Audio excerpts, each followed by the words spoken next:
mouvement intentionné sur Berlin. C'est dans cet état des choses que le roi de Bavière, ce chef de la Confédération de Rhin, écrivit à l'empereur, l'assurant confidentiellement qu'il tenterait encore si souvent dans son alliance.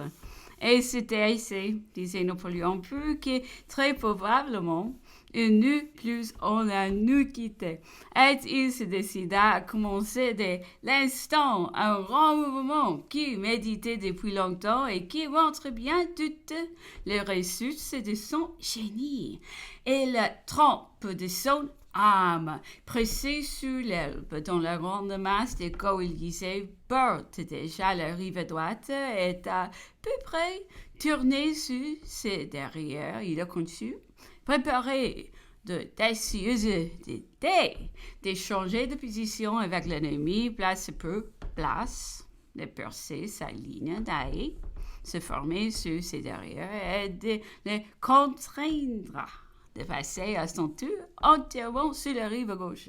Si dans cette situation, il leur abandonne toutes ses communications avec la France, il se donne peu nouveau derrière précisément le territoire de l'ennemi des pays, nous encore dévastés que pouvons le nourrir Berlin, le Brandenburg, le Mecklenburg, il retrouve toutes ces places, leur immense garnison, dont le village et la perte seront une grande faute après le revers, et ils sont apparus comme des ressources de génie.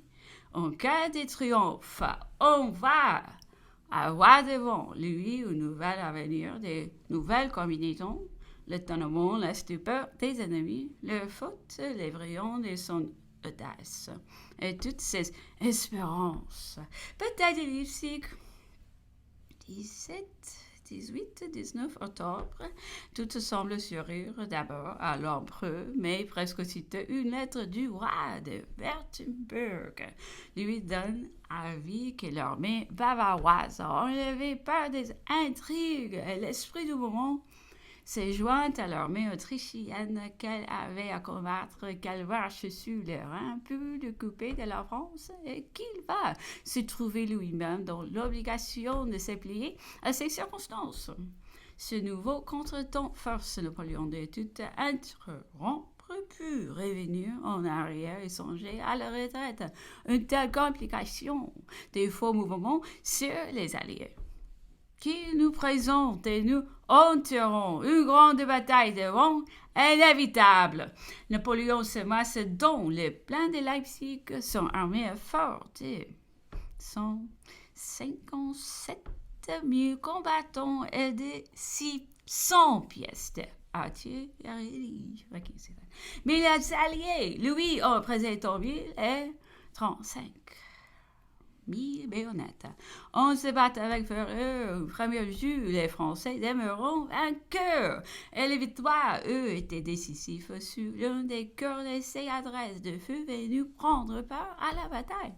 Ainsi qu'il avait espéré l'empereur, le général Berfeld, fait prisonnier, est renvoyé sur sa parole avec l'annonce que l'empereur accepte enfin de renoncer à l'Allemagne, mais les coalisés ont fait de l'arrivée sur le terrain d'un immense renfort.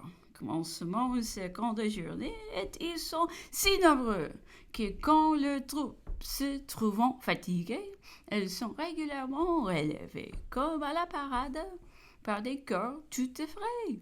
Les fatalités les plus inouïes se joignant encore à une égalité de nombre.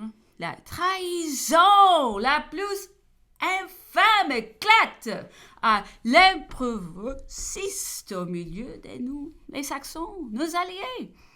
Dans nos propres rangs, se retournons, tirons sur nous et nous foudroyons de leur artillerie.